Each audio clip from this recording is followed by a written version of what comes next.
orduko publikazioa. Berriz deitu diate, 50 urteurrena ospatzeko kolaboratzaile dutela. Espero dugu, 75 ez izatea. Eta besterik ez. Elena Belazadi, Ni Elena Belazadi naiz, 1977 sartu nintzen Txingudi ikastolan, eta 2007an, izenion hemen lana egiteari, eta lan desberdinak egin izan ditut, haur hezkuntzako irakasle, koordinatzaile, zuzendari, eta oso eskertu batetik Txingudi ikastolarekin. Izan baita nire garapen profesionalarako izugarrizkoa badagunea. Eta eskatu zigunean Anak, gustu handiz.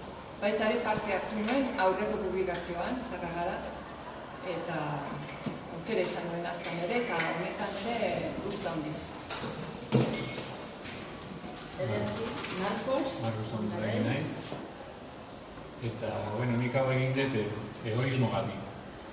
Nik behar nola baiteko nire bizitzako parte oso importante bat jasota eduki, eta horregatik batzu bat eta dira. Batez ere hemen egin dauden bi hau ez, hau egin dute lan gehien. Eta ez dira.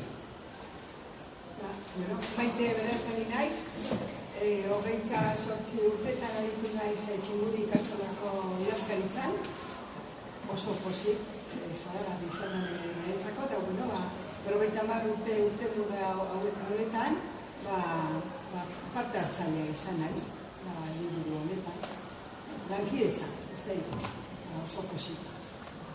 Eskerrik asko.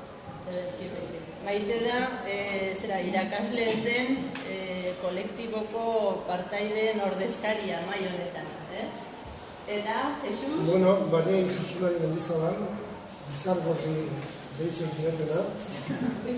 Aspaldi batean hemen sartu nintzen 1977an, da orain dela 5 urte arte, jubilatu nintzen arte, gehien bat euskara ematen harritu izan. Gustora asko, lanak lan, poza gehiago. Eta gero bestaldetik, liburuan bertanik ez dut parte handirik, ez bada, zorioneko kanta famosoa egingo den hortan, parte hartu duarako, bai musikaldetik, bai letradetik, ni letratik noski, eta hitzak jarri nizkion, hemengo ereserki edo himno, 50. urtea ospatzen duen himno hortan, letra egile.